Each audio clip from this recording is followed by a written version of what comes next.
Friends, 6th science second டேர்மில் 3rd lesson இதில் உள்ள புக் பேக் ஆன்சர் தான் பார்க்க போகிறோம். பாருங்கள், ஃபஸ்ட்டு கொஷினுக்கு ஆப்ஷன் சி நிலை மாற்றம், செகண்டுக்கு ஆப்ஷன் இ இயற்பியல் மாற்றம், தேர்டு ஆப்ஷன் இ மீளா மாற்றம், ஃபோர்த்து ஆப்ஷன் ஆ பருவநிலை மாற்றம், ஃபிஃப்த்து கொஷினுக்கு ஆப்ஷன் இ மனிதனால் ஏற்பட்ட மாற்றம். கோடிட்ட இடங்களை நிரப்புக. காந்தம் இரும்பு ஊசியை கவர்ந்து இழுக்கும். இது ஒரு மீள் மாற்றம். முட்டையை வேக வைக்கும்போது மீளா மாற்றம் நிகழும். நமக்கு ஆபத்தை விளைவிப்பவை விரும்பத்தகாத மாற்றங்கள்.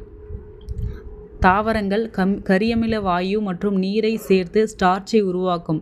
இது இயற்கையாக நிகழக்கூடிய மாற்றம். பட்டாசு வெடித்தல் என்பது ஒரு வேகமான மாற்றம். விதை முளைத்தல்ன்றது மெதுவாக நிகழக்கூடிய ஒரு மாற்றம். சரிங்களா? சரியாக தவறா பாருங்கள்.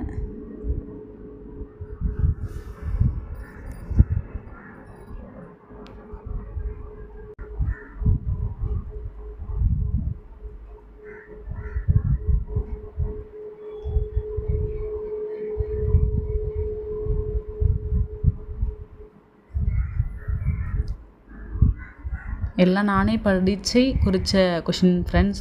அதனால் மேக்ஸிமம் தப்பு இருக்காது. அதனால் குறித்து படிச்சுக்கோங்க. தேங்க்யூ.